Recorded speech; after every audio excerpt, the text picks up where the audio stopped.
Hi everyone. चलिए join कर रहे हैं लोग।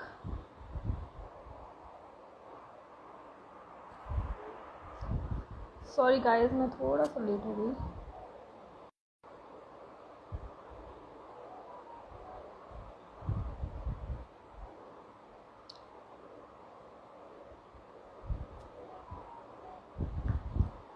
हाय Shivali, how are you baby? कैसे हो आप?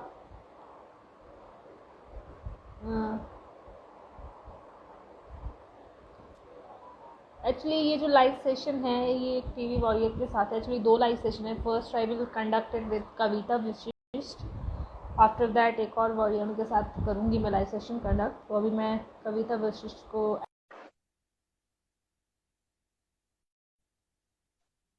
अभिषेक, good afternoon. Goswami, hello. Shivali कैसे हो? हमको कैसे हो दी आप?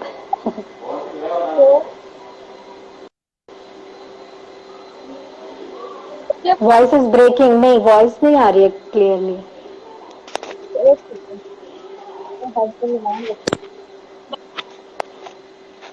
वॉइस मेरी आ रही है आपको? हाँ, अभी ऑडिबल है। ठीक है, ठीक है। तो welcome to our live session. कैसे हो आप? थैंक यू, बहुत बढ़िया। अब कैसी तबीयत है आपकी? अब ठीक है, पहले से काफी इम्प्रूवमेंट है। अभी तो 2 मंथ्स हो चुके हैं मेडिसिन को स्टॉप हुए, तो बहुत पहले जैसा बेटर फील हो रहा है अब। ऑन ट्रीटमेंट तो बहुत हार्ड था। ट्रीटमेंट तो काफी हार्ड रहता है। तो अभी ज्वाइन कर रहे हैं लोग, मैंने बताया हुआ है, तो धीरे धीरे ज्वाइन कर रहे हैं।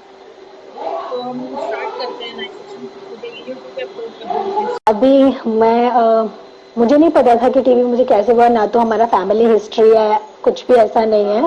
फैमिली हिस्ट्री भी नहीं रहा, कॉन्टेक्ट में भी मुझे नहीं पता किसी को था या नहीं था, या मुझे कैसे हुआ। ऑफिसेज में, हाँ, मेरा ऑफिस काफी बड़ा था। एयरटेल में मैं काम कर चुकी हूँ, एयरटेल के साथ। तो एयरटेल में काफी मोर देन 10,000 एम्प्लॉयज बिल्डिंग में रहते हैं। सो मुझे नहीं पता कि वहां से मुझे कैप्चर हुआ या किसको था किसको नहीं था। एंड जब मुझे भी एक शॉक सा लगा, क्योंकि मुझे कोई सिम्टम्स ही नहीं था कि मेरे को टीबी हो रहा है। सो मैं ऑफिस से घर आई तो रात को मैंने डिनर लिया। मुझे एकदम से खांसी उठी, तो मेरे को लगा मेरे गले में कुछ आया, तो मैं उसको थ्रो करने बाहर गई, तो देखा वो ब्लड सा। तो एकदम से डर गए कि ये कैसे। तो और बाकी कोई सिम्टम्स नहीं था, सब कुछ नॉर्मल, सब नॉर्मल था। तो डाइट मेरी काफी कम हो गई थी। डाइट जो थी वो ग्रेजुअली बहुत ज्यादा कम हो गई थी। मैं ठीक खाना खाती, मेरी डाइट पहले मेरी ठीक थी, धीरे धीरे मेरी डाइट बहुत कम। मुझे खाना को बिल्कुल इच्छा नहीं थी कि मैं खाना खाऊं। ऐसा मेरे को क्यूरियोसिटी भी नहीं होती थी कि मुझे ये खाना है वो खाना है, जो मिल जाए ठीक है, ना मिले तो भी ठीक है, ऐसा वाला हो गया था। तो अभी जब मेरे को ऐसा हुआ तो फिर नेक्स्ट डे हमने डायरेक्टली डॉक्टर से कंसल्ट किया कि ये एकदम से ऐसा क्या हुआ। पेरेंट्स भी काफी शॉक हो गए थे कि एकदम से ऐसे कुछ भी दिक्कत नहीं है, तो कैसे, कोई सिम्टम्स ही नहीं था, ना ही फीवर, कफ, कोल्ड, खांसी, कुछ भी नहीं था। तो फिर नेक्स्ट डे डॉक्टर के पास गए, उन्होंने 15 डेज मुझे नॉर्मल इन्फेक्शन की मेडिसिन दी। बोला कि जून 20 की बात है ये, 10th of June 20। तो उन्होंने मुझे नॉर्मल इन्फेक्शन की मेडिसिन दी और कहा कि गर्मियों में मोस्ट ऑफ द पीपल्स का ऐसा हो जाता है, काफी गर्मी होने की वजह से। तो आप 15 डे, उन्होंने मुझसे टीबी के सिम्टम्स को पूछा कि आपको फीवर आता है, वेट लॉस हुआ है, एनीथिंग, कुछ भी। मैंने बोला मुझे तो ऐसा कुछ भी नहीं हुआ है, कोई सिम्टम्स थे ही नहीं, तो मैं क्या बोलती कि हाँ मेरे को ये है। तो उन्होंने बोला नॉर्मल इन्फेक्शन भी हो सकता है। उन्होंने एक्सरे करवाया, एक्सरे भी मेरा मोर और लेस क्लीन ही था। और मॉन्टेक्स टेस्ट कराया उन्होंने, क्योंकि उन्हें डाउट था, मुझे लग रहा था मुझे कैंसर हो गया। तो डॉक्टर ने बोला नहीं नहीं, इस चीज की गारंटी तो मैं लेता हूँ, ऐसा होता नहीं है, इतनी अभी 23 की एज में आपको कैंसर हो सकता है। तो फिर उन्होंने बोला कि मॉन्टेक्स टेस्ट कराओ। स्प्यूटम टेस्ट के लिए उन्होंने लिखा, बट मेरा बैड लक कि मेरा स्प्यूटम ही नहीं आता। तो कुछ सिम्टम्स ही नहीं थे, तो मैं स्प्यूटम कैसे देती। नहीं है। तो तो फिर मेरे को मैंने 15 उन्होंने मुझे नॉर्मल इन्फेक्शन की दवाइयां दी 15 डेज, और स्प्यूटम निकलने के लिए भी मेडिसिन दी। बोला स्टीम लो। अभी जून 20 की इतनी गर्मियों में स्टीम कैसे ले गए, तो स्टीम मेरे से इतना नहीं हो पाया, मैंने स्टीम नहीं लिया इनिशियली। मैंने कहा दवाई से आ जाएगा, ठीक है। स्टार्टिंग में इतना ध्यान, मतलब ठीक है, और मुझे इतना अवेयरनेस भी नहीं था इस चीज के ऊपर कि टीबी इतना खतरनाक भी होता है। मेरे को बिल्कुल ही नहीं था कि कभी ना कभी देखा था, ना कभी सुना था, ना कभी इस चीज की तरफ कभी ध्यान ही नहीं गया था कि हाँ ऐसा भी होता है। तो फैमिली हिस्ट्री भी नहीं थी और कहीं से सुना भी नहीं था। कुछ भी नहीं पता था मुझे। मैंने काफी ऐसे ही उसको, मैंने नहीं उसको लाइटली ही ले लिया एक तरीके से। मैंने उसको स्टीम ज्यादा नहीं लिया, लेकिन वो काफी वर्स हो गया। एक 1.5 मंथ्स में काफी वर्स हो गया। डॉक्टर ने फिर मैंने 6 to 7 हॉस्पिटल्स में दिखाया, क्योंकि मुझे ऐसा लगा था कि मुझे टीबी कैसे हो सकती है, कोई सिम्टम्स भी नहीं है, कुछ भी नहीं है, और इम्प्रूवमेंट मुझे नहीं था। वीकनेस मेरी फिर मुझे वीकनेस होती जा रही थी आगे। मुझे जब से मुझे वॉमिट आया उसके बाद से वीकनेस वगैरह ये सब स्टार्ट हो गया था। खाना नहीं खाना, वीकनेस बहुत ज्यादा, धीरे धीरे फीवर आने लगा, लाइट फीवर। एक दिन बहुत तेज फीवर आया, देन उसके बाद मैंने पैरासिटामोल मेडिसिन वगैरह, डोलो वगैरह ली, तो ठीक है, उससे रेस्ट मिला मुझे, लेकिन वो फीवर गया नहीं। फिर आता ही रहा, धीरे धीरे धीरे धीरे धीरे धीरे वो आता ही रहा। सिम्टम्स आपके तो उसके बाद स्टार्ट हुए होंगे, आप हाँ, ब्लड। लेकिन काफी टाइम वेस्ट हो चुका था तब तक। 2-2.5 महीने बहुत मायने रखते हैं। 2-2.5 महीने निकल चुके थे। फिर मैंने 6 to 7 हॉस्पिटल प्राइवेट्स में ही मैंने पहले दिखाया। मैंने को गवर्नमेंट में नहीं इस चीज को हमने किया था, प्राइवेट्स में ही दिखाया था। लास्ट में फिर मुझे लोगों ने बोला अगर आपको ट्यूबरक्लोसिस का डाउट डॉक्टर्स को जा रहा है तो आप दिल्ली मेहरौली में ट्यूबरक्लोसिस एंड रेस्पिरेटरी हॉस्पिटल है, आप वहां पे दिखाइए। वहां पे आपको डॉक्टर्स, तो उन्होंने हमें ब्रोंचोस्कोपी सजेस्ट किया। तो उन्होंने बोला अगर आपका स्प्यूटम नहीं आ रहा, आप कोशिश कर चुके हो, तो पहले तो आप कोशिश करो, 3-4 टाइम्स तक आप स्टीम लो। उस टाइम तक अगस्त सितंबर आ चुका था, तो इतना हम कर, तब तो नॉर्मल आ गया था कि हम इतना ले सकते हैं। तो उससे भी मेरे को स्प्यूटम नहीं आया, तो उन्होंने बोला आप प्राइवेट हॉस्पिटल में हॉस्पिटलाइज होके आप ब्रोंचोस्कोपी करवाइए, उसमें आपको डायग्नोज हो जाएगा कि टीबी है या नहीं। मैं एडमिट भी हुई 4 to 5 days, but bad luck, वहां पे भी मेरा डायग्नोज नहीं हुआ। वो जो उन्होंने ब्रोंचोस्कोपी किया था उसमें भी मेरा 100 ml ब्लड ही निकल के आया, जो मुझे वॉमिट हुआ था उस टाइप का ही मुझे वो निकल कर आया, 100 ml। उन्होंने साइन ले, अभी प्राइवेट हॉस्पिटल्स में तो ऐसा ही है ना कि लोग रिस्पॉन्सिबिलिटी नहीं लेते हैं, पहले ही साइन करा लेते हैं, पेशेंट को कुछ भी होगा, we are not responsible for this. उन्होंने अपने जो कुछ जो भी था साइन वाइन करा के किया, बोला कि डायग्नोस उसमें, और फिर बाद में पता, फिर हम दोबारा से लेके गए मेहरौली का जो ट्यूबरक्लोसिस हॉस्पिटल है, वहां पे दिखाने आए। बेसिकली मैं गुड़गांव से हूँ, तो दिल्ली कोरोना कोविड का टाइम था, बहुत ज्यादा बॉर्डर्स पर वो भी लगे हुए थे तो बहुत दिक्कत तो हुई काफी, बट ये है कि वहां से भी फिर हमें उन्होंने बोला कि ये ब्लड में नहीं निकलता है, आप स्प्यूटम ही निकालने की कोशिश करो, कैसे भी करो आप, क्योंकि ब्लड में डायग्नोज नहीं हुआ होगा और कोई फायदा नहीं है इस रिपोर्ट का। तो वो सब भी मेरा जीरो हो गया, हॉस्पिटलाइज होना सब कुछ। मैं वहीं जहां से स्टार्ट किया था वहीं पे ही आ गई फिर से। तो फिर उसके बाद फिर मैंने बहुत मुश्किल से मैं फिर स्टीम लेती गई। 14 to 15 डेज मैंने लगातार कॉन्टिन्यूसली स्टीम लिया। तो उसके बाद मेरे को मॉर्निंग का मुझे थोड़ा सा जैसा भी आया, मैंने फिर वो अपने गुड़गांव में भी है इसका, तो वहां पे दिया, तो वहां पे मेरा डायग्नोज हुआ कि हाँ MDR है।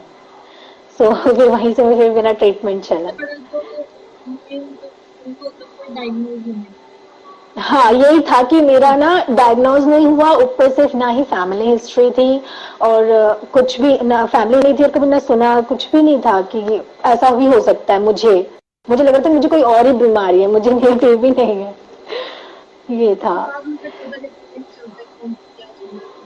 हाँ, फिर उसके बाद जब ट्रीटमेंट भी ठीक था, क्योंकि कुछ उस टाइम बीमारी में इतना नहीं पता चल रहा था कि इतना, लेकिन जब से मेडिसिन स्टार्ट हुई ना, फिर रियल स्ट्रगल फिर स्टार्ट हुआ कि हाँ ये है। जब मेडिसिन स्टार्ट हुई तो फिर बहुत ज्यादा, फर्स्ट डे तो मुझे पता ही नहीं था ना कि मेडिसिन खाने के बाद ऐसा ऐसा भी होगा मुझे। फर्स्ट दिन में आई खुद ही जोश जोश में, मैंने 15 डेज के अंदर 15 मिनट्स के अंदर सारी मेडिसिन लेके बैठ गई आराम से हम हाफ एन आवर बाद मेरे सर घूमने लगे, सारा घर घूमने लगा, मैंने कहा ये क्या हो रहा है। फिर ठीक है, फिर थोड़ा सा घबराहट हो रही थी बहुत ज्यादा, तो फिर मेरे को एकदम से वॉमिट आया, वॉमिट करके फिर मैं पड़ गई, फिर मेरे को होश नहीं कि मैं कहाँ हूँ क्या हूँ। फिर फर्स्ट डे ऐसा हुआ और डॉक्टर्स भी इतना बहुत ज्यादा मैं ये कहूँ कि गवर्नमेंट में डॉक्टर्स ना उतना अच्छे से बताते नहीं है पेशेंट्स को कि आपको ये सब फेस करना पड़े। लोग पकड़े जाते हैं डॉक्टर के पास, अब जाने लगे तो उनको भी नहीं पता कि टाइप होंगे या कुछ है, हाँ थोड़ा सा अवेयरनेस साइड होता है तो पता चल गया कि कौन सी चीज़ होती है, तो पता चलती है फेस करते हैं, तो थोड़ा बहुत चेकअप करने का ट्राई करते हैं, बहुत कंट्रोलर होता है किस तरह का नहीं होता है। तो अभी डॉक्टर्स ने भी उन्होंने भी मुझे ना गैस का मुझे ये भी नहीं बताया, मुझे सिर्फ नॉर्मल मेडिसिन उन्होंने लिख दी कि ये 8 मेडिसिन है, एक इंजेक्शन है, 7 मेडिसिन है, ऐसे करके उन्होंने मुझे लिख दिया। और कैसे खानी है ये भी उन्होंने मेरे को नहीं बताया, वो भी उन्होंने एक एरिया वाइज डिस्ट्रीब्यूशन कर रखा है अपना कि इस एरिया को ये एक पर्टिकुलर आदमी देखेगा, तो वो उन्होंने मुझे बताया। और आप मानोगे नहीं 20 डेज तो मैंने गैस की मेडिसिन ही नहीं ली, इतनी हैवी मेडिसिन से मुझे गैस की मेडिसिन ही नहीं दी।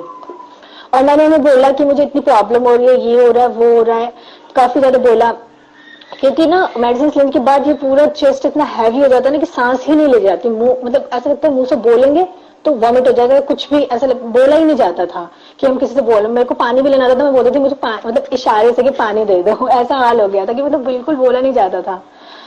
फिर मैंने उनको बोला कि उन्होंने बोला कि स्टार्टिंग डेज में ऐसे ही रहेगा 15 to 20 डेज। मैंने कहा ठीक है, मैंने 20 डेज ऐसे निकाल लिए विदाउट गैस की मेडिसिन लिए हुए। तो फिर मैंने कहा नहीं मुझसे नहीं हो रहा है, मेरे को दिक्कत हो रही है, बहुत ज्यादा दिक्कत हो रही है। फिर उन्होंने मैं वहां पे दिखाने गई तो उन्होंने बोला गैस के मेडिसिन नहीं। अब डॉक्टर तो ये अपनी मिस्टेक मानेंगे नहीं कि हाँ हम भूल गए। फिर लोगों ने मुझे काफी बोला कि इतनी हैवी मेडिसिन और गैस की मेडिसिन नहीं ले रहे हो, तो फिर ये भी हुआ। फिर जब से फिर मेडिसिन गैस की स्टार्ट हुई तो मतलब गवर्नमेंट की तरफ से भी ना थोड़ा लूज पॉइंट है इस चीज को लेकर के भी। सो फिर ठीक था, बाकी ऐसे ही करके उन्होंने फिर मेरे को बोला कि 1.5 महीने ऐसे होगा। तो एक होता है इंसान को ना दिलासा रहता है कि हाँ एक पर्टिकुलर टाइम तक ऐसा मेरे साथ होगा, तो माइंडसेट वैसे ही हो जाता है कि हाँ इतना चल लेना है। तो ऐसे ही हुआ। फिर जब मेरे को 2 मंथ्स हो गए फिर भी मुझे डेली वॉमिट हो रहा था। 2 मंथ्स में डेली मेडिसिन लेने के 2.5 आवर में से 2.5 आवर्स ही मैं उसको सहन कर पाती थी, उसके बाद मुझसे सहन नहीं होता था, मैं वॉमिट कर ही देती थी। मुझे फिर लेकिन हाँ, तो फिर ये था कि डर भी लगता था कि पता नहीं सारी मेडिसिन निकल रही है क्या हो रहा है। बट काफी डॉक्टर्स ने फिर कंसल्ट किया, उन्होंने बोला नहीं वो डिसॉल्व हो जाती है, बट वो एसिडिटी बन जाती है तो ऐसा हो जाता है। बट ऐसा नहीं है कि मेडिसिन नहीं लग रही। फिर आपसे भी मैंने 2 मंथ्स पे कमेंट किया था कि दीदी मुझे 2 मंथ्स हो चुके हैं बट स्टिल मेरी वॉमिटिंग्स होते जा रही हैं। और डॉक्टर्स ने बोला था कि 1.5-2 महीने में आपको आराम रिलीफ मिल जाएगा कि वॉमिट कम होगा, बट ऐसा कुछ भी नहीं हुआ। और 4 मंथ हाँ मैंने 4 मंथ्स कॉन्टिन्यूसली वॉमिट किया है, कॉन्टिन्यूसली। कभी ऐसा होता था कि 2 टाइम्स इन अ डे, कभी 3 टाइम्स इन अ डे भी। इतना मतलब जब आपका स्टमक अपसेट रहता है ना फिर डाइजेस्ट नहीं हो पाता। बट हाँ डाइजेशन मैं तो उल्टी करनी वॉमिट करनी उसके बाद नॉर्मल नॉर्मल ही हो गया तो मैं टेंशन ही नहीं लेती। मुझे तो मतलब होता था, बट ये था ना कि सामने वाला बंदा अगर आपको बोल रहा है कि इतने में नॉर्मल हो जाएगा तो फिर तब तक माइंड में रहता है कि हाँ इतने तक नॉर्मल हो जाएगा। लेकिन वो जब टाइम क्रॉस हो जाता है ना फिर अंदर रहता है यार मतलब मैं ठीक नहीं हो रही हूँ ऐसा हो जाता है कि मैं ठीक नहीं हो रही हूँ। बट ऐसा कुछ नहीं है। हमें वो लगता है मेडिसिन है ही इतनी हार्ड, तो वो सिर्फ हमें लगता है कि हम लोग ठीक नहीं हो रहे, बट हम ठीक हो रहे होते हैं अंदर से। ये अभी क्या है कि हाँ, तो ऐसे लास्ट में फिर जब लास्ट मंथ आ गया 4 मंथ्स आ गया और यही चलता आ रहा था फर्स्ट मंथ से 4 मंथ्स तक, तो मुझे लगा कि मैं ठीक नहीं हो रही, पता नहीं क्या ही आएगा रिपोर्ट में। तो जब तक तो मैंने बहुत हिम्मत रखी थी, 3.5 मंथ्स मैंने बहुत हिम्मत रखी, मैं कभी भी ऐसे रोई नहीं। लेकिन लास्ट 4 मंथ्स जब जैसे जैसे होता है मुझे रोना आ गया बहुत ज्यादा पेरेंट्स को देख के भी कि मतलब यार 4 महीने मायने रखते हैं किसी चीज को। तो फिर उस टाइम में फर्स्ट टाइम फिर रोई कि मतलब यार 4 महीने हो गए हैं, कुछ भी ऐसा मतलब नहीं, ऐसा लग रहा था कि मैं ठीक नहीं हो रही हूँ, क्योंकि वो मेडिसिन इतनी हार्ड थी कि वो मुझे रियलाइज ही नहीं होने दे रही थी कि मैं ठीक हो रही हूँ। इतना ऐसा था। फिर बाकी 4 मंथ्स बहुत हार्ड रहे, उसके बाद जब इंजेक्शंस बंद हो गए तो नॉर्मल धीरे धीरे धीरे धीरे नॉर्मल होते गए, यही है। उसके बारे में, टेस्ट के बारे में बताओ कि टेस्ट होता है गवर्नमेंट से हुआ ना आपका, स्टेट डॉट्स से हुआ ना आपका टेस्ट? हाँ, मेरा वैसे गवर्नमेंट से ही फिर स्टार्ट हुआ सारा। उन्होंने मेरा उन्होंने मेरे को फिर सारे जो भी नॉर्मल ब्लड टेस्ट होते हैं वो लिखे थे, एक्सरे, ब्लड टेस्ट एंड वही स्प्यूटम का एएफबी और कल्चर वो लोग करते हैं, वो नॉर्मल वही 3 किया मंथ था। तक क्या होता है? 3rd मंथ में कल्चर जाता है ना? नहीं, उन्होंने मेरा 4 मंथ्स पे ही भेजा था। तो 4 मंथ्स पे कंप्लीट होने के बाद ही उन्होंने मेरा एएफबी एंड कल्चर दोनों दोबारा 4 मंथ्स कंप्लीशन के बाद ही उन्होंने भेजा, और उसकी भी रिपोर्ट काफी लेट आई थी, 3 मंथ्स बाद। मैंने कहा अब तो कोर्स ही कंप्लीट होने वाला है, क्या ही पता है क्या ही चल रहा है, बट हाँ एक ट्रस्ट होता है। 9 मंथ का कोर्स था। 9 मंथ्स का, 9 मंथ्स वाला था। तो 4 मंथ्स में इंजेक्शन एंड वही मेडिसिन काफी हार्ड होती हैं, बाकी 5 मंथ से फिर उन्होंने मेडिसिन कम कर दी थी, बट हाँ 4 to 5 मंथ्स बहुत ज्यादा फ्रॉस्ट होते हैं। और हमारा बिल्कुल है स्टार्टिंग में। तो हाँ, इसके अलावा कोई साइड इफेक्ट होते हैं, के अलावा वगैरह side effect? Major side effects तो ऐसा कुछ नहीं हुआ मुझे, बस मेनली उसी टाइम जब मेडिसिन, जब इंजेक्शन के जो साइड इफेक्ट्स थे ना, वही मुझे मेजर साइड इफेक्ट्स, जो मतलब डेजीनेस होना, वॉमिट तो डेली का है ही कि मुझे करना ही करना है, डेजीनेस होना, मतलब हाथ में ना सुन्न हो जाता था कभी कभी, कभी कभी जैसे राइट हैंड सुन्न हो गया, बट अब ये मूवमेंट करोगे तो ठीक हो जाता था थोड़ी देर में। और कान में से वही जैसे घंटे से बजना, मतलब अजीब सा माइंड ऐसा लगता था कि कुछ हम घूम रहा है, बस घूमता ही जा रहा है, हम स्टेबल है और माइंड ओनली सर घूम रहा है। सो ये, मतलब ये में ठीक है आपका, ये प्रॉब्लम ठीक है? हाँ अब ठीक, हाँ इंजेक्शन बंद होने के बाद ही मेरा ठीक हो गया था वो। 5th मंथ में मेरे को, 5th मंथ में मैं पूरा नॉर्मल, 5th मंथ में बस मुझे वीकनेस थी, उसके अलावा और कुछ नहीं। वॉमिट भी मुझे वीक में 1 डे होता था, वो हो जाता है, एसिडिटी हो जाती थी तो वीक में 1 डे हो जाती थी वॉमिटिंग, लेकिन 5th मंथ से मेरे नॉर्मल, बाकी कलर थोड़ा डल हो गया है मेरा। बट अभी तो आपका ट्रीटमेंट खत्म हो गया है, मतलब ठीक है, डाइट फॉलो कर रहे हो? अभी मैं जैसे मेरा ट्रीटमेंट के ऑन टाइम ट्रीटमेंट था वही डाइट में लेती हूँ, नौ जो सेम, क्योंकि डॉक्टर्स ने मुझे जब वो लोग ट्रीटमेंट कंप्लीट होने के बाद वो लोग भी काफी खुश थे, तो उन्होंने बोला कि मैंने 10 kg वेट गेन किया था, तो जैसे ऑन ट्रीटमेंट, हाँ मेरा वेट 39 चला गया था, तो जब ट्रीटमेंट क्लोज हुआ आफ्टर 9 मंथ्स बाद तो मेरा वेट 52 था, तो उन्होंने बोला आपने अच्छा वेट गेन किया है, तो आपको ना ऐसे ही अपनी डाइट रखनी है, आपको नॉर्मल जो पीपल्स होते हैं जितना वो लोग अपना ध्यान रखते हैं, मतलब डाइट कम नहीं करनी है, जैसा भी आप ले रहे हो वैसा ही लेना है, और बाकी उन्होंने कुछ ज्यादा, सॉरी, कॉम्प्रोमाइज नहीं करना है डाइट के साथ?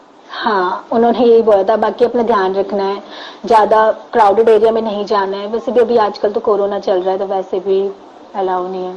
पर्पस आप कहीं पे भी कभी भी जाते हो ना, कहीं नॉर्मल कुछ भी नहीं किसी को भी, तो हमेशा हमेशा मास्क पहन के चलो, भले हम एक हैबिट ही बना लो उसकी। हाँ ये भी उन्होंने मुझे ये कहा कि अब जब भी आप घर से बाहर निकलोगे तो खाली पेट नहीं निकलना है, हमेशा कुछ ना कुछ मतलब खा के ही निकलना है, और ये मेरी ना सबसे गंदी आदत थी पहले कि मैं कभी घर से ना खा के नहीं निकलती थी, बस दूध पी लिया चले गए ऑफिस और ऑफिस में ही खाएंगे, ऐसा वाला हिसाब था, तो उन्होंने बोला नहीं यही तो आपका मे भी हो सकता है कि अगर आप खा के जाते हो तो आपको अगर कोई ऐसा बैक्टीरिया अटैक करता भी है ना तो आपकी इम्यूनिटी उससे लड़ जाती है, उन्होंने ये। और अभी कोई एक्सरसाइज वगैरह कुछ ऐसा करते हो? पढ़ाई, हाँ पढ़ाई इसका पूछ रहे हैं ना आप मुझे, एक्चुअली वॉइस।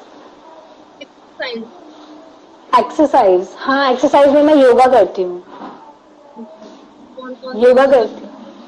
सारे से मोस्टली ट्रीटमेंट के दौरान किया था आपने मुझे एक्सरसाइज वगैरह कुछ?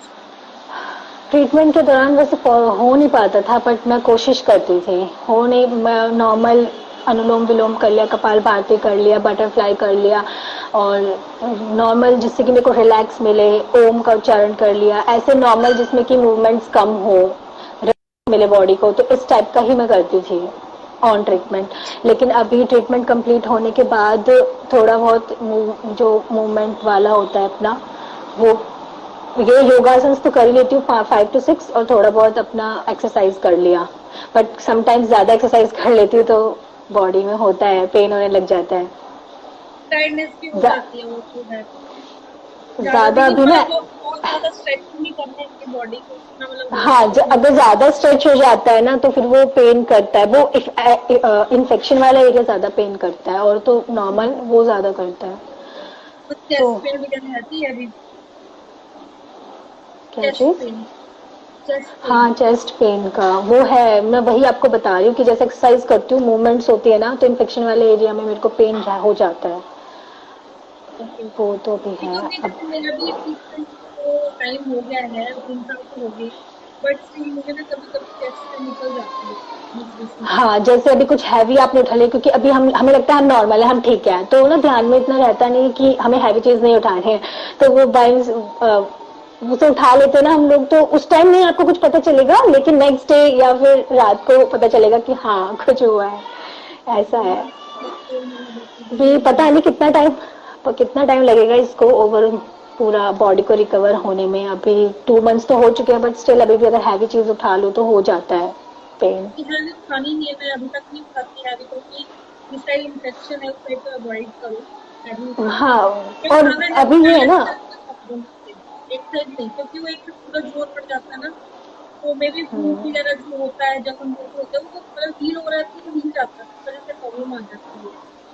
तो हम्म, इस वजह से मेरे ख्याल में तो खाना ही नहीं चाहिए। मैं अभी स्टार्ट किया, मतलब मैं थोड़ा सा स्ट्रेचिंग वगैरह करना स्टार्ट किया है, इस वजह से स्टार्ट ही तो 3 साल हो गए, तो थोड़ा इजी हो गया उसके अंदर, अब वेट उठा लूँ थोड़ा बहुत। नहीं, वो बहुत ज्यादा पुशअप्स रेस्ट नहीं करने दूँ। पर। हाँ, पुशअप भी कर, मैं पुशअप भी स्टार्ट कर दिए, मतलब इतना भी रेस्ट नहीं दो कि बॉडी फिर आपकी स्टिफ ही हो जाए, बट आप योगा करते हो तो बेटर है, उससे फ्लेक्सिबल रहती है बॉडी, पुशअप करने में योगा तो बेस्ट है। नहीं, मुझसे पुशअप नहीं होते, अगर मैं पुशअप्स कर लेती हूँ तो वो फोर्स पड़ता है ना वहाँ पे, फिर पेन होने लग जाता है, तो मैं अभी नहीं करो करती हूँ मत, उसमें। अभी मत करो, हाँ। अभी थोड़ा मतलब 2 महीने ही हुए हैं, अभी तो साल डेढ़ वो कर दो। अभी अभी क्वेश्चन आ रहे हैं हमारे पास, तो हम उनसे पूछते हैं, क्या क्वेश्चन पूछ रहे हैं आपसे।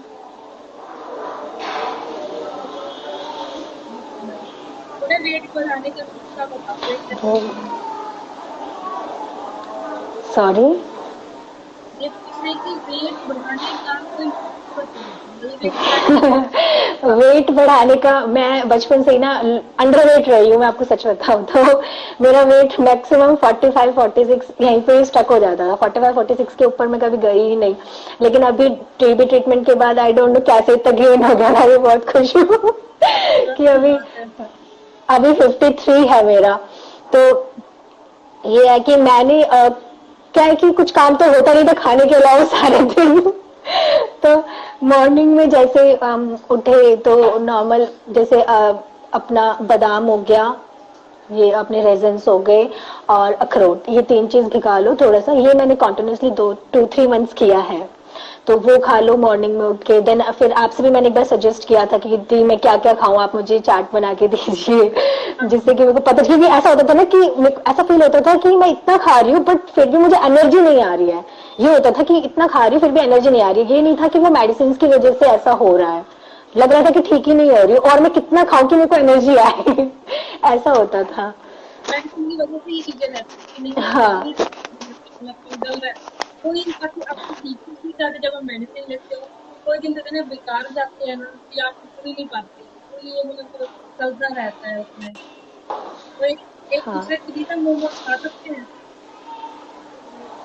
मोमोज के बारे में बोले कि मोमोज खा सकते हैं मेडिसिन। लेकिन मैं प्रेफर नहीं करूंगी, क्योंकि मैंने 9 मंथ्स बिल्कुल भी फास्ट फूड नहीं लिया, बिल्कुल भी नहीं। फास्ट और फूड अभी लो, भी मुझे एग्जाम्पल बाद में आप जब ठीक हो जाओ, थोड़ा लगे हाँ, तो। क्योंकि अभी हमारी बॉडी को न्यूट्रिशन की जरूरत होती है, तो जितना हम न्यूट्रिशन चीजें खाएंगे ना वो ज्यादा बेटर रहेगा। फास्ट फूड अगर मोमोज खाने नहीं तो खुद घर पे बना लो, आटे का मैदे का ना बना के आटे का बना लो, और उसमें अपनी मन मर्जी की स्टफिंग डालो, खा लो, फिर खाने हैं तो। नहीं, बेसिकली मोमोज की चटनी ज्यादा पसंद होती है लोगों को मोमोज पसंद नहीं होता ऐसे भी है एसिडिटी हो गया फिर। हाँ, वो चटनी नहीं खा सकते ना, क्योंकि इतनी हैवी मेडिसिन हम लोग ले रहे हैं और फिर इतना तीखा नहीं हम लोग खा सकते हैं, वो डाइजेस्ट ही नहीं करेगा पेट। अभी भी नहीं करता है, मैंने 9 मंथ्स तो बिल्कुल नहीं लिया है, बट हाँ जैसे कभी हो जाता है मन ना, तो 1 या 2 मोमोज मैं खा लेती हूँ, बट उसको खाने के बाद भी ना पेट में से जलन सी होने लग जाती है, तो मैं नहीं खाती उतना। ये तो है, इसे मतलब खाना भी है ना, मतलब कहीं मतलब चलो क्रेविंग भी होती है, तो हाँ ट्राई हाँ घर पे बनाओ और थोड़ा हेल्दी हो। लेकिन मोमोज का तो ये ऑप्शन है, जरूरी नहीं मैदे के आटे के भी बन सकते हैं उसमें आप। हाँ तो थोड़ा डिफरेंट ना बाकी सब लोगों को अपने ऊपर बिलीव रखना बहुत ज्यादा जरूरी है, क्योंकि मैं जानती हूँ बहुत ज्यादा डिप्रेशन हो जाता है, एंजाइटी बहुत ज्यादा होती है इसमें। मैं इसके तो बारे में भी कुछ मैं भूल रही हूँ, मैं यही पूछना था कि मतलब हाँ, डिप्रेशन एंजाइटी इसको कैसे कंट्रोल किया जाए। ये सबको होता है, और सबसे मेन चीज है हमारा ना सबकॉन्शियस माइंड। इसको आप जैसा सोचने की कोशिश करोगे, जैसा एनवायरनमेंट में रखोगे ना, आपको वैसे ही थॉट्स आएंगे और वैसे ही उसी वे में आप जाओगे। अभी हमारा क्या है, अभी सब लोग एजुकेटेड हैं, सब लोगों को पता है, उठाया गूगल सर्च किया, अरे ऐसा हो रहा है तो इसका मतलब क्या है, ऐसा हो रहा है तो इसका मतलब क्या है, तो सब लोग ऐसा मैंने भी किया है, बट मैंने किया मैंने 2 मंथ्स तक ऐसा कुछ भी नहीं किया। जब मुझे ऐसा फील होता है कि काफी टाइम हो चुका है फिर भी नहीं हो रहा है, देन मैंने थोड़ा सर्च किया, तब फिर 2 मंथ्स बाद मुझे आप यूट्यूब में मिले कि अभी काफी टाइम हो चुका है, ऐसा फिर भी हो रहा है। तो 2 मंथ्स बाद, उसके बाद मुझे जब 4 मंथ्स कंप्लीट होने जाने हो रहे थे ना, तो तब ज्यादा एंजाइटी होती कि पता नहीं क्यों एनर्जी नहीं आ रही है। तब ये नहीं होता कि मेडिसिन की वजह से ऐसा हो रहा है, ऐसा लगता है कि जैसे हम ठीक ही नहीं हो रहे हैं, बट ये ये तो है। सारा मेडिसिन इतनी घुल जाती है ना शरीर में कि वो लगता ही नहीं है कि हम लोग ठीक हो रहे हैं। बट ऐसा नहीं है, सारा यही है कि मैं सबको यही बोलना चाहूंगी कि ऐसा नहीं है कि हम लोग ठीक नहीं हो रहे, हम लोग ठीक हो रहे होते हैं, बस वो मेडिसिन की वजह से हमें ऐसा फील होता है कि हम लोग ठीक नहीं हो रहे हैं। और डिप्रेशन एंजाइटी के लिए मेनली मैंने तो कपिल शर्मा शो काफी, इससे पहले मैंने आज तक कभी कोई टीवी शोज नहीं देखे आप लोग बिलीव नहीं करोगे, मैं बचपन से लेके आज तक ना कार्टून टीवी, हाँ गाने सुन लेती हूँ मैं, गाने सुन लेती हूँ, मूवीज भी बहुत कम मूवीज देखती हूँ। तो मेनली जो है मैं मोटिवेशनल ज्यादा चीजें, मेरे को स्टार्टिंग से ही मोटिवेशनल चीजें देखना ज्यादा पसंद है, तो मैं इस टाइप की चीजें नहीं देखती थी। लेकिन मैंने first time Kapil Sharma show के जितने भी एपिसोड्स होते हैं, जितने भी सारे मैंने कभी वही 4 सजेस्ट मंथ करती हूँ भाई, बोर हो रहे हो, दिमाग थोड़ा वैसे हो रखा है, कपिल शर्मा का शो देखो तब सही हो हाँ, जाएगा। बहुत माइंड को डाइवर्ट करना बहुत ज्यादा जरूरी है, नहीं तो आप कपिल ना शर्मा की भी हम प्रमोशन करे जा रहे हैं, चलिए आपको। नहीं, काफी मेरे को तो वही सही लगता है, क्योंकि आप क्योंकि 1 आवर या 1:30 1 आवर का आई गेस शो होता है उनका, तो निकल जाता है टाइम। बट 4 मंथ्स तक ही मैंने ऐसा किया, उसके बाद मैंने जब मेरी इंजेक्शन और दवाई बंद हो गई थी, तो मैंने अपना ऑफिस का वर्क स्टार्ट कर दिया था। 4 आवर्स मैंने अपना ऑफिस, ताकि माइंड थोड़ा डाइवर्ट हो। मुझे मेरे ऑफिस वालों ने भी काफी सपोर्ट किया है, उन्होंने 4 मंथ्स मुझे काफी कोई भी वर्क नहीं दिया था, काफी सपोर्ट किया उन्होंने। मैं क्योंकि प्रॉब्लम ज्यादा ही हो गई थी, तो उन्होंने कहा, बाद में जब मैंने कहा कि नहीं अभी थोड़ा मैं ठीक हूँ, तो 4 आवर्स मैंने, फिर मैं धीरे धीरे कभी जैसे 1 घंटा कर लिया था, थोड़ा रेस्ट। मैं 12 बजे मेडिसिन लेती थी, 12 बजे मेडिसिन लेने के बाद तो जब इंजेक्शन बंद हो जाते हैं तो उतनी दिक्कत नहीं होती, 70 to 80% हम उतनी दिक्कत नहीं होती है, मतलब ये होता है कि हाँ झेल लेंगे वाला हिसाब किताब है। उसके बाद तो 4 मंथ्स कंप्लीट हो जाते हैं, तो उसके बाद 3 तक अपना 3 या 3:30 बैठ जाओ लैपटॉप पे, थोड़ा सा कर लो, माइंड डाइवर्ट हो जाता है, रात को 7-8 ऐसे बज जाते हैं, फिर खाना खा लो। देन डेली का जो 5 मंथ्स है उसका तो पता ही नहीं चला वो कैसे कटे, बट हाँ इजी वो लगता है ना फोर अपने मंथ्स आप को ऑक्यूपाई करने हाँ की चीजें, तो नहीं जल्दी टाइम का पता। वही मैं तो हाँ, सबको कहती हूँ कि ऑक्यूपाई करो अपने आप को किसी चीज में, क्योंकि नहीं टाइम लगता। जो चीज हो चुकी है वो, उसके बारे में सोचने का फायदा नहीं है कि कैसे हुआ, जो हो चुका है वो हो चुका है, अब उसको कैसे सुधार सकते हैं उसी पे ही हम लोग काम कर सकते हैं, कि हम उसको इम्प्रूव कर सकते हैं। और उसको सोचने का कोई फायदा नहीं है, हाँ मुझे ऐसा हो गया, ऐसा क्यों हुआ, हो गया, अब जो हो गया सो हो गया, अब उसको ठीक करके अपना हेल्थ पे ध्यान दो, अपने आप को बिजी रखो, फ्यूचर का सोचो, ये नहीं कि लाइफ खत्म। हाँ कभी कभी ऐसा भी मुझे फील होता था कि यार मतलब लाइफ खराब हो गई है, ऐसा होता था, बहुत बार ऐसा फील होता था। अच्छा एक क्वेश्चन पूछना है, स्मेल और टेस्ट में चेंज हुआ था नोटिस इसके बाद? चेंज होगा ट्रीटमेंट के बाद? स्मेल और टेस्ट में चेंज होगा ट्रीटमेंट के बाद? कोई मतलब आपको फेस हाँ, स्मेल में होता है। स्मेल में मैंने फील किया है कि जो स्मेल है ना, मुझे टेस्ट तो मुझे पूरा आता है, बट स्मेल मुझे ना अभी भी, जैसे रोटी की जो स्मेल होती है, मुझे वो रोटी की स्मेल रोटी जैसी नहीं आती, वो अलग ही आती है। ये मैंने भी नोटिस किया है, और ये अभी भी है मेरे साथ कि मुझे रोटी की स्मेल जो रोटी की होती है वैसी नहीं आती, वो अलग ही आती है। अब आई डोंट नो वो कब तक ठीक होगा, बट अभी 2 मंथ्स हो चुके हैं मेडिसिन को, तो मुझे वो रोटी की स्मेल रोटी जैसी लगती ही नहीं है। अच्छा अच्छा, चलो भी टाइम तो लग जाएगा पता है। तो पानी कितना पीना है ये पूछते हैं? पानी मैं ऑन स्टार्टिंग, देखो 4 मंथ्स में ना मेरे को नहीं होता था कि मैं कहाँ हूँ क्या हूँ, उस टाइम पे मैं पानी ज्यादा नहीं पी पाती थी। लेकिन हाँ, बाद में मैं 3 लीटर पानी में जरूर पीती हूँ, 3 कभी 4 भी, पर मैं पीती जरूर हूँ। टारगेट है मेरा, मुझे पीना है तो पीना है। वो क्लीन कर देता है बॉडी को अंदर से ना, पानी हाँ, को पीने तो से। पहले मैंने काफी कम पानी पिया है, क्योंकि मेरे को खुद का ही होश नहीं रहता था कि कहाँ पड़े हुए हैं, क्या चल रहा है क्या नहीं चल रहा है। ऐसे ही था पहले 4 मंथ्स, तो बाद में लेकिन फिर ध्यान देना स्टार्ट किया। जूस पीना, डेली जूस पीते थे, बट फिर भी मेरे कलर में काफी डल हो चुका है। अभी मैं कलर के ऊपर वर्क करना चाह रही हूँ कि कलर कैसे ठीक हो। अभी तक 2 महीने हुए ना आपको, ये भी साल डेढ़ लग गया सब ठीक होने में। ये ठीक क्योंकि होने में काफी मैं मेरा कलर फेयर था पहले, अभी बहुत ज्यादा डल हो गया है, तो फिर सब लोग पूछते भी है कि कलर इतना डल क्यों हो गया, कलर इतना डल क्यों हो गया। थोड़ा वो गया कहीं तो घूमने फिरने, आ जाएगा वापस थोड़ा टाइम, कल थोड़े टाइम में आ जाएगा। मतलब वो जैसे पता है कि इतना मेडिसिन आपने खाया तो हो जाता है, सब कुछ हो गई आपके कलर तो नॉर्मल सी बात है। बट हाँ, अगर आप उस चीज को थोड़ा फ्रेश कर दोगे ना तो फिर बहुत बड़ी लगेगी। बट ये अपना हम्म ट्रीटमेंट कंप्लीट करेंगे तो ये भी टाइम के साथ हो जाएगी, लेकिन 1 साल दो उसको। बाकी अपना ट्रीटमेंट करते रहो, मतलब कुछ आपको होम रेमेडीज अप्लाई करनी है, खाना पीने का अपना जो शेड्यूल है वो देखते रहो, वो चीज कर सकते हैं। इस चीज के बारे में हम्म बस टेंशन के हो जाएगा ठीक। हाँ, अभी ये है कि जैसे अभी आप वीडियोस डालती हो इतने सारे ना, तो मोटिवेशनल मिलता होगा, काफी लोगों को मिलता होगा। अब हम भी जैसे स्टार्टिंग में हमें नहीं पता था कि ऐसा ऐसा भी होता है, तो ऐसा लगता था कि आप ठीक नहीं होंगे। बिल्कुल फील, सबको फील होता है, वो टाइम पीरियड ही ऐसा होता है कि ना, ये सबको ही, मुझे लगता है कि सबको ही ये फील होता होगा कि नहीं अब ठीक नहीं हो पाएंगे। हाँ, ये ऐसे ही हमें भी ऐसा लगता था। अभी तो चलो फिर भी सोर्सेज है हमारे पास, बात हाँ। करने को आप सामने आ रहे हो, आप बात कर रहे हो। बट जब हमारा टाइम था ना, हमें सोर्सेज थे ऐसे कुछ ना कुछ भी हम्म नहीं। वो दीप्ति दी थी मुंबई से, उससे थोड़ी बहुत बात हुई थी। वैसे मतलब चलो, मैंने तो उतना कॉन्टेक्ट सोचा था कि कोई होगी, मैंने उनसे भी बात की थी। मुझे तो ऑब्वियसली चाहता है मतलब कि कोई ऐसा सेम फीलिंग में बंदा मुझे से बात करे, तो तभी मतलब ये चैनल भी है, तभी बात भी कर रहे हैं हम लोग।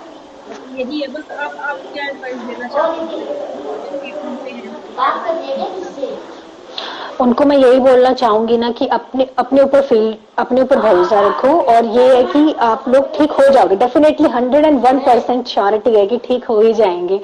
बट ये है कि अपने को ना फोकस करो कि हमें नेगेटिव चीजों पे फोकस नहीं करना है, नेगेटिव पे नहीं करना। अरे उसके साथ ऐसा हो रहा है, हर किसी की बॉडी अलग है, हर किसी की बॉडी अलग है, और हर किसी की बॉडी इस मेडिसिन को अलग तरीके से रिएक्ट कर रही है सिंपली।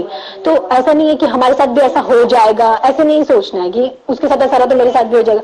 मैं आपको बताती हूँ कि मेरे को जितना भी आपने बताया था कि आपके हेयर फॉल भी हुआ था आपको, जैसे आपने मुझे बताया, तो मेरे को हेयर फॉल वाला इश्यू नहीं हुआ, क्योंकि हर किसी के बॉडी हार्मोन्स अलग तरीके से रिएक्ट करते हैं। जरूरी नहीं है जो वही आपको बात हुआ है, है वो मुझे भी, जो आपको हुआ है वो मुझे भी होगा, ऐसा वही जरूरी तो नहीं बोल है। रही हूँ। तो ट्रीटमेंट के दौरान तो मेरे बाल ही नहीं थे, मतलब बाल मेरे 90% मेरे बाल ही झड़ गए थे, बिल्कुल भी बाल नहीं थे। नहीं, वो भी मेरे ट्रीटमेंट। मेरे बाल तो नॉर्मल झड़े थे, पर 3 मंथ्स जब इंजेक्शन लग रहे थे ना तभी झड़े थे, फिर नहीं झड़े थे। नहीं, मेरा हेयर फॉल इतना नहीं हुआ, ठीक था। नहीं, अच्छी बात है ना, क्योंकि आधा स्ट्रेस तो इस चीज का हो जाता है, आधे से ज्यादा स्ट्रेस इस चीज का होता है जब बाल झड़ने लग जाते हैं। ये सब वापस आएंगे नहीं आएंगे, वो बड़ा कुछ होता है, बहुत स्ट्रेस की चीज और है आपके वो। टाइम पे मैं समझ सकती हूँ, उस टाइम इतना, अभी तो नॉर्मल हो गया है, सब लोगों के पास डाटा वगैरह होता है, कोई कदर नहीं है, लेकिन उस टाइम पे 2015-16 में काफी महंगा आ जाता डेटा भी और लोग इतने कनेक्टेड भी नहीं थे और इतना ओपन भी नहीं थे। आज की डेट में लोग फिर भी ओपन है, हमारी जनरेशन इस चीज को समझती है, ओपनली बात करती है, लेकिन हमारे पेरेंट्स की जनरेशन हो गई, ये लोग इस चीज के ऊपर बात ही नहीं करते हैं। आपकी आपकी जनरेशन भी चलो आप बात कर रहे हो, बट हर कोई नहीं सामने आता। मतलब मैं समझती हूँ सबको प्रॉब्लम है कि नहीं आ सकते सब बाहर, ठीक है, बट मेरा तो यही रहता है कि आप नहीं बाहर आ सकते, चलो आप अपनी आइडेंटिटी ना बताओ, नहीं आ सकते, ठीक है, समझ सकते, बट अपनी स्टोरी बाहर लेकर आना बहुत जरूरी होता है। तो आपकी स्टोरी जब तक किसी से मैच होती है, अभी मैं आपको बात बताऊं कि सोशल जो आप लोग बात करते हैं सोशल स्टिग्मा की, वो बहुत ज्यादा हाई है, मुझे भी पता है इस चीज को, और मैं भी मिडिल क्लास फैमिली से ही बिलोंग करती हूँ। तो तो यही है कि होता है, सब में होता है कि गर्ल्स को हो गया, मतलब गर्ल्स क्यों ज्यादा ही हाईलाइट की जाती है ये चीजें कि गर्ल्स को हो गया, गर्ल। हाँ, और ये मैंने भी फेस किया है कि मतलब लड़की को हो गया, अब आगे कैसे मतलब होगा, ये वो फलाना ढिमका। मैं मेरे तो पेरेंट्स ने भी एक कान से सुना और एक कान से निकाल दिया, मैंने भी एक कान से सुना एक कान से निकाल दिया, ऐसे ही किया, लेकिन फिर भी नहीं होता है।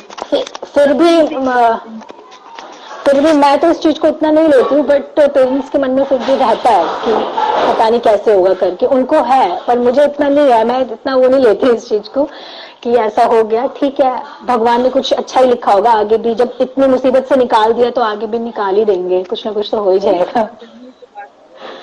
हाँ, तो सो आपसे ना बात करके बहुत अच्छा लगा। मतलब कोई भी आपको, मेरे पास भी चलो कई बार होता है कि मुझे भी नहीं पता होता कुछ चीज़ों का, हमें पता करनी पड़ती है, तो हाँ मेरे हिसाब से रिलेटेड चलते रहेगा आपका, तो मुझे लेकिन बाकी लोग जो भी हैं उनका ट्रीटमेंट खत्म करवाने में भी हेल्प करिए। हाँ बिल्कुल, मेरे को जो भी डीएम करता है मैं उसको पूरा रिप्लाई पूरा मेरे को, क्योंकि मुझे पता है मैं उस फेज से निकल चुकी हूँ, तो सामने वाले को कैसा फील हो रहा होगा, तो मैं सबको ना सबको तो नहीं कह सकती, जैसे 2-3 लोग मुझसे कनेक्ट हुए हैं आपके कनेक्ट हो रही है। यूट्यूब चैनल के थ्रू, तो वो मैं उनको रिप्लाई कर देती हूँ। ऐसा नहीं है कि क्योंकि हमें पता है कि सामने वाला बंदा कैसे फील कर रहा होगा उस टाइम, क्योंकि अब हर किसी के साथ फैमिली सपोर्ट तो फिर भी 80% लोगों के पास होगा, लेकिन फ्रेंड्स का सपोर्ट हो गया, ये बहुत कम हो जाता है। पर मेरे केस में तो सभी का सपोर्ट रहा, मेरी फैमिली का भी, फ्रेंड्स का भी, ऑफिस का भी, सभी का था, तो मुझे इतना चीज फेस नहीं करनी पड़ी। तो अभी रियलाइजेशन में यहीं पे खत्म करने जा रही हूँ। अभी एक और वर्ड है वो भी कनेक्ट होंगे मुझसे सीधा, हम लोग फिर बात करते ओके, हैं, दोबारा कनेक्ट करते हैं आपसे। तब तक के लिए बाय बाय। बाय। ये मेरा यूट्यूब चैनल है MDR सर्वाइवल वुमेन। अरे इतना मेरा प्रमोशन कर दो यार, जल्दी से यूट्यूब चैनल का प्रमोशन नहीं कर पाओगे यार। दीदी के चैनल को सब्सक्राइब करो। मैंने एक चीज नोटिस की, आपके चैनल के लोग सब्सक्राइब करते हैं, आई गेस सब अनसब्सक्राइब भी करते हैं।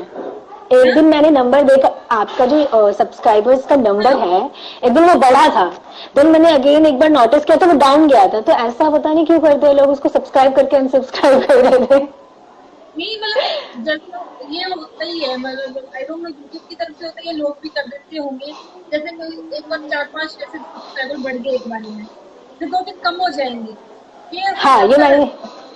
हाँ वही मैंने, नहीं ऐसा नहीं, ऐसा आपको क्योंकि देखो, अब जब तक लोग हम लोग बात नहीं करेंगे तो पता कैसे चला, किसी की हेल्प करना सबसे ज्यादा इस दुनिया में जो सबसे मेन कर्तव्य है किसी भी ह्यूमन बीइंग का, चाहे वो किसी भी रिलीजन से हो, कोई भी रिलीजन हो, सबसे मेन तो यही है ना कि आप लोग हेल्प करो, क्योंकि आए ही इस दुनिया में इसीलिए हैं, और करना ही क्या है हम लोगों को, अपने लिए तो सभी जीते हैं, दूसरों के लिए जियो ना, तो वो चीज है, ऐसा ऐसा नहीं करना चाहिए। आप बहुत अच्छा काम कर रहे हो, मैं भी कहती हूँ कि मतलब आपकी प्रोफेशनल लाइफ है, पर्सनल लाइफ है, still you are helping others, तो ऐसा सबको होना चाहिए कि हमें हेल्प करनी है, और इस चीज को ना बिल्कुल सोसाइटी से निकालना ही चाहिए। वी आर एजुकेटेड, और मतलब हमारी जनरेशन बहुत ज्यादा एजुकेटेड है, स्टिल फिर भी वो बैक चीजों को दोहराना, वो चीज मुझे सही नहीं लगती है कि आप, ये है कि अभी आप आगे आ रहे हो तो उसमें क्या मतलब क्या बुराई है, क्या हो जाएगा, क्या मतलब ठीक है, लोगों को पता चलता है, जो जिसका दिल अच्छा होगा ना वो आपको एक्सेप्ट कर ही लेगा, वो ये कोई बात है, भी। लोग आज लोग समझते नहीं। जो सोसाइटी है बोलते हैं कि मतलब चलो सोसाइटी के डर से कि नहीं हमने नहीं बताना, बट ये जब आप हाँ बीमार थे, जब आपको या पैसों की जरूरत थी, आपको मॉरल सपोर्ट की जरूरत थी, तब आपकी जो सोसाइटी थी वो नहीं कर पाया था आपके लिए। कोई खड़ा तुम्हारे साथ था, चलो हम लगे थे, हमारे जो पेरेंट्स थे, रिलेटिव ठीक थे, घर सारा ठीक था, बट सोसाइटी की हम बात करें तो वो नहीं खड़ी थी हमारे साथ, वो पीठ पीछे बात कर रही थी। हाँ, वो तो होता ही है, वो तो है ही कि मतलब इतनी यंग एज में ऐसा हो गया। वो इस चीज को नहीं समझते कि ये कम्युनिकेबल डिजीज है, वो इस चीज को नहीं समझते हैं। मेरा फैमिली बैकग्राउंड भी नहीं है, ना मेरी कॉन्टेक्ट्स में किसी को है। हाँ, ऑफिसेज में किसी को होगा तो वो मैं नहीं कह सकती, इतना बड़ा स्टाफ वहाँ होता है तो वहां पे मैं नहीं कह सकती हूँ। बाकी फिर भी मुझे हो गया, मेरा तो फैमिली बैकग्राउंड भी नहीं है इस चीज का। तो अभी वो नहीं कहते, फ्यूचर फ्यूचर अनसर्टेन है, यू कांट डिटरमाइन कि मेरे साथ क्या होगा आगे। वो कोई तो सिंपल, हर किसी को ये चीज समझनी चाहिए। और सबसे मेन लास्ट जब तनवीर के साथ हो रहा था तो लाइव सेशन मैंने देखा था कि मोरल वैल्यू लोगों में, लोग पढ़े लिखे जरूर है, मोरल वैल्यू नहीं है उनके अंदर। ऐसे पढ़ने का कोई फायदा नहीं है जब आपके कोई पास मोरल वैल्यूज ही नहीं है तो यू आर नॉट एजुकेटेड। मैं उसको एजुकेटेड कंसिडर करती ही नहीं हूँ। वो अनपढ़ के बराबर ही है उसको। वो पढ़ा लिखा अनपढ़ है बंदा। हाँ, इतनी सो डिग्री मोरल लेके वैल्यू, जब तक आप यहाँ से ऊपर नहीं हो ना, हाँ, तो कोई फायदा नहीं है एजुकेशन का। यही है कि आपको मैं आपको बताऊं, मेरे केस में सबको पता है, मुझे सबको पता है कि मुझे एमडीआर टीबी है। मेरे पड़ोस में भी पता है, मेरे रिलेटिव्स को भी पता है, ए टू जेड पर्सन को पता है कि हाँ इसको ये हुआ था। और मेरे को इस चीज की बिल्कुल टेंशन नहीं कि मेरे साथ फ्यूचर में क्या होगा, मेरे को बिल्कुल भी नहीं, क्योंकि मेरे को अपने ऊपर बिलीव है कि मैं कुछ ना कुछ कर ही लूंगी। मेरे को दूसरे के ऊपर है ही नहीं कि ये चीज होगा। बाकी बस पेरेंट्स का है, उनको थोड़ा दुख होता है कि होता ही है, पेरेंट्स लोगों को होता है। बट अब मैं एज अ चाइल्ड, मुझे उतना नहीं है जितना उनको है कि पता नहीं क्या होगा करके। वो फिर भी सोचते हैं, पर मैं नहीं सोचती इस चीज को। ये चलो कविता को पूजा कर लेते हैं लाइव सेशन। तो गाइज मेरा चैनल का नाम है एमडीआर सर्वाइवल जर्नी, ये इंस्टा का भी वही एमडीआर सर्वाइवल इंस्टा का ये है, वही इसका नाम है। वहाँ पे जाके सब्सक्राइब कर सकते हो। तो मैं सब्सक्राइब स्टार्टिंग से करो, हेल्प हेल्प भी सब्सक्राइब करो। करो, हेल्प भी करो दूसरों की। बिल्कुल। ठीक, चलो ठीक ओके, है, मिलते बाय। हैं आपसे। Bye bye. पूजा कनेक्ट करते हो आपसे 2 मिनट में मैं। Bye bye. बाय।